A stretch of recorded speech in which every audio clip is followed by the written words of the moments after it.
ज्ञान गुरु एकेडमी में आपका स्वागत है। आज हम पढ़ेंगे क्लास 10th का वास्तविक संख्या है पार्ट 3। इससे पहले हम 2 वीडियो आपको दिए हैं, ठीक है।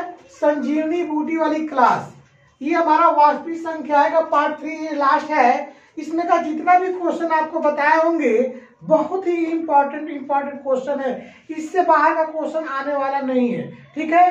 तो आज हम पढ़ेंगे वास्तविक संख्याएं जो पार्ट 3, सबसे महत्वपूर्ण जो क्वेश्चन जो हर साल पेपर में एक आपको देखने को मिलेगा।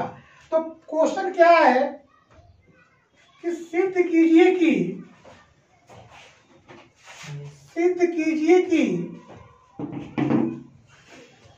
कड़ी में 5 एक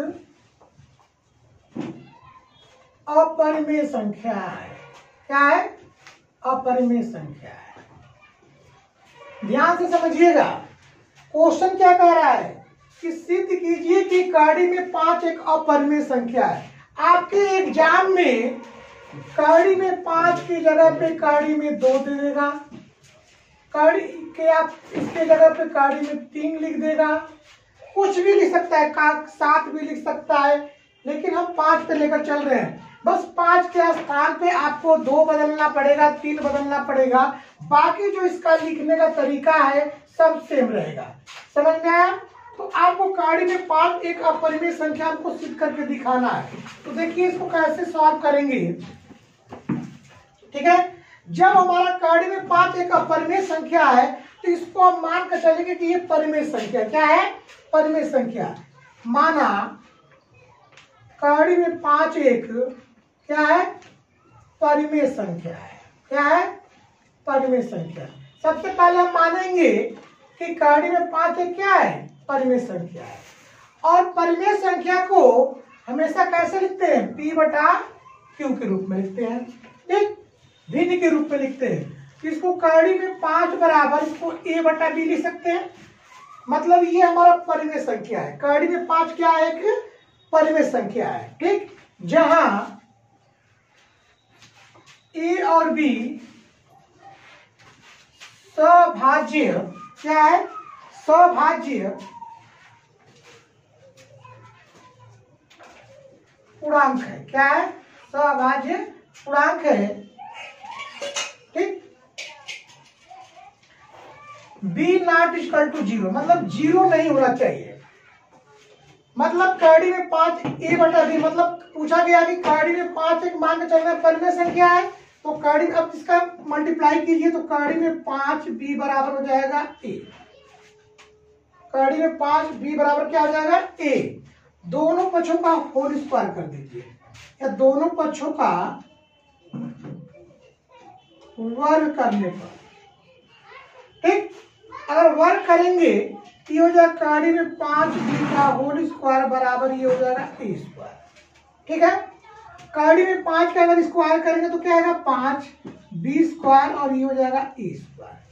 और यहाँ पे देखिए A स्क्वायर जो है हमेशा इसमें गुणनखंड 5 है, तो 5 से विभाज्य होगा, लिखेंगे कि A स्क्वायर 5 से विभाज्य है, इसलिए A भी 5 से विभाज्य होगा, ठीक। अब इसको समीकरण नंबर 1 आप लोग मान लीजिए, इसको कथन नंबर 1 मान लीजिए। हमने दिखा दिया कि जो इसमें 5 है, ए स्क्वायर जो है 5 विभाज्य है, तो ए भी क्या होगा, 5 से विभाज्य होगा, ठीक है। इसको नोट कर लीजिए। इसके बाद हम क्या करेंगे कि मानेंगे कि अगर ए बराबर 5m मान लिए, जहां यम क्या है, पूर्णांक है। क्या है? पूर्णांक है, ठीक। अब a बराबर 5m समीकरण नंबर 1 में रख दीजिए, तो a बराबर 5m समीकरण नंबर 1 में रखने पर 1 में रख दिए। अब 1 में रखेंगे तो ध्यान दीजिएगा, यहाँ पे लिख दे रहे हैं साइड में, नोट कर लीजिएगा। a के स्थान पे रखेंगे तो 5b स्क्वायर बराबर हो जाएगा 5m का होल स्क्वायर, ठीक है। और ये हो गया 5b का स्क्वायर, 5 25 हो जाएगा 25m स्क्वायर, तो बी स्क्वायर बराबर निकालेंगे तो 25 बटे में हो जाएगा 5m स्क्वायर, 5 बच्चे हो जाएगा 25, तो बी स्क्वायर बराबर हो जाएगा 5m स्क्वायर। यहां तक समझ में आया। अब यहाँ पर देखिए, जैसे यहाँ पे 5b स्क्वायर बराबर ए स्क्वायर था, तो ए स्क्वायर 5 से विभाजित था, तो यहाँ पे हमारा बी स्क्वायर बराबर दिया है 5m स्क्वायर। लिखेंगे कि बी स्क्वायर 5 से विभाज्य है, इसलिए बी भी 5 से विभाज्य होगा। ठीक, अब ये हमारा कथन नंबर क्या हो गया, बी। नोट करिए, ठीक है। इसको अगर नोट कर लिए तो देखिए ऊपर का मिटा रहे हैं।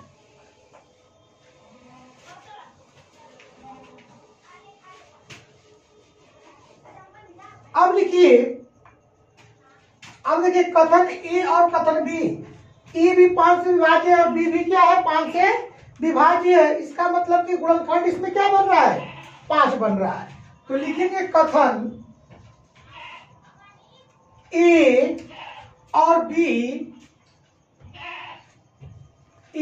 बी से ए तथा बी स्मॉल बी का उभयनिष्ठ गुणनखंड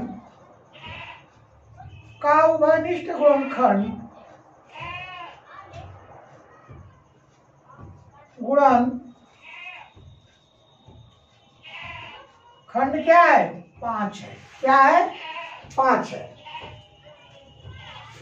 ठीक है, नोट कर लीजिए।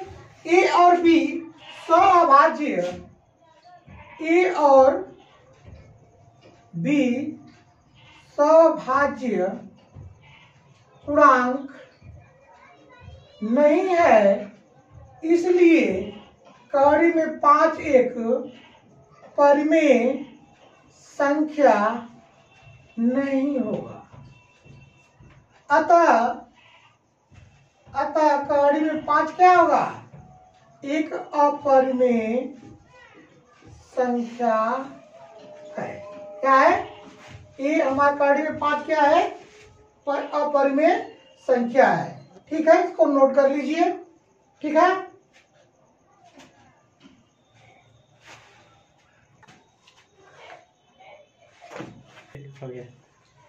अब आ रहा है दूसरा क्वेश्चन। दूसरा क्वेश्चन कह रहा है कि दर्शाइए कि 3 कड़ी में 2 एक अपरिमेय संख्या है।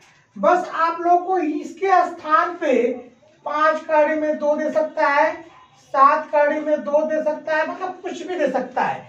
यहाँ पे 3 भी कर सकता है। ठीक है, तो आप लोग को बस ऐसे ही सॉल्व करना है। जैसे मान लीजिए कि माना 3 कड़ी में 2 एक क्या है, परिमेय संख्या है। पहले हम बताए, इससे पहले बताया कि हमेशा अगर अपरिमेय संख्या पूछेगा तो हम परिमेय संख्या ही मानकर चलेंगे। तो परिमेय संख्या को इसको लिखेंगे तो a बटा b के रूप में लिख सकते हैं। आप क्या कीजिए, देखिए इससे पहले हम पता किए कि कड़ी में 2 क्या है, अपरिमेय संख्या है, तो 3 को बट्टे में लेकर आइए। तो 3 को बट्टे में लेकर आएंगे तो कड़ी में 2 बचेगा और a बटा ये हो जाएगा 3b। अब यहाँ पे देखिए, इधर तो परिमेय संख्या है लेकिन ये क्या है, अपरिमेय संख्या है। तो वही चीज लिखे है कि क्योंकि a और b पूर्णांक है, इसलिए a बटा 3b ये क्या है, परिमेय संख्या होगी। क्योंकि परिमेय संख्या को हम p बटा q के रूप में लिखते हैं। ठीक है, कड़ी में 2 भी एक परिमेय संख्या होगी जो कि सत्य नहीं है। क्या है, परिमेय संख्या नहीं होगी, क्योंकि कड़ी में 2 एक क्या है, अपरिमेय संख्या है। कड़ी में 2 एक क्या है, अपरिमेय संख्या है। अतः इससे सिद्ध होता है कि 3 कड़ी में 2 एक क्या होगा, अपरिमेय संख्या होगा। समझ में आया? फिर दोबारा देख लीजिए, अगर पूछेगा कि दर्शाइए कि 3 कड़ी में 2, इसके जगह पे 5 कड़ी में ये या 2 कड़ी में 3 भी दे सकता है, कुछ भी दे सकता है। अगर यहाँ पे अंक बदल दिया तो समझिए कि लगाने का तरीका यही है। ठीक है, तो पहले क्या करेंगे कि इसको मानेंगे कि परिमेय संख्या है, उसके बाद परिमेय संख्या हमारा किसके रूप में होता है, p बटा q के रूप में होता है। तो यहाँ से 3 हमारा बाहर है, इसको नीचे लाइए तो a बटा 3 भी हो जाएगा। अब ये हमारा क्या हो गया, परिमेय संख्या के रूप में हो गया। तो a और b क्या है, पूर्णांक है, इसलिए a/3b क्या होगा, एक परिमेय संख्या होगा। और कड़ी में 2 हमारा परिमेय संख्या नहीं होगा, क्योंकि हमारा क्या है, अपरिमेय संख्या है। अतः इससे सिद्ध होता है कि हमारा 3 कड़ी में 2 क्या होगा, अपरिमेय संख्या होगा। ठीक है। अब देखिए तीसरा प्रश्न, सिद्ध कीजिए कि 3 प्लस कड़ी में 2 एक अपरिमेय संख्या है। देखिए इसके स्थान पे आपको क्या क्या पूछ सकता है। देखिए 2 प्लस कड़ी में 3, 6 कड़ी में 2 और 5 प्लस कड़ी में 2 या 5 माइनस कड़ी में 2, प्लस में दे या माइनस में दे, इसको ध्यान दीजिएगा। इससे ज्यादा आपका 3 प्रश्न दिया गया, 3 प्रश्न है और तीनों प्रश्न में से आपका एक प्रश्न एकदम अनिवार्य है कि कोई ना कोई आएगा जरूर, वो किसी भी टाइप का हो। लेकिन आपको मैं बता दे रहा हूं, इस सवाल से आपको पूरे सवाल करना है। ठीक है। या 2 प्लस कड़ी में 3 दे दिया, या 6 प्लस कड़ी में 2 दे दिया, 5 प्लस कड़ी में 2 दे दिया, या 5 माइनस कड़ी में 2 दे दिया। तो इससे दूसरा वाला जो क्वेश्चन दिया गया था वैसे ही तीसरा भी प्रश्न करना है। आपको सेम हूबहू वही लिखना है। ठीक है। देखिए 3, मान लिया कि 3 प्लस कड़ी में 2 एक क्या है, परिमेय संख्या है। तो 3 प्लस कड़ी में 2 बटा क्या लिख सकते हैं, a/b, जहां क्या है a और b सभाज्य पूर्णांक है। क्या है, पूर्णांक है, b नॉट इक्वल टू 0। ठीक। अब देखिए 3 को पक्षांतर करेंगे तो माइनस हो जाएगा। अब इसका एलसीएम ले लीजिए तो b हो जाएगा। दोनों का एलसीएम लेंगे तो क्या होगा, b और 1 का एलसीएम b हो जाएगा, a माइनस क्या हो जाएगा, 3b। अब देखिए a माइनस जो 3b है वो हमारा क्या है, परिमेय संख्या है। क्या है, परिमेय संख्या। और a और b क्या है, एक पूर्णांक है। क्या है, पूर्णांक है। इसलिए हम कह सकते हैं, और कड़ी में 2 क्या है, अभी पता है कि कड़ी में 2 हमारा क्या है, अपरिमेय संख्या है। क्या है, अपरिमेय संख्या। तो हमने लिखा है कड़ी में 2 भी एक परिमेय संख्या होगी, जो कि क्या है, सत्य नहीं है। क्या है, सत्य नहीं है, क्योंकि कड़ी में 2 क्या होती है, एक अपरिमेय संख्या होती है।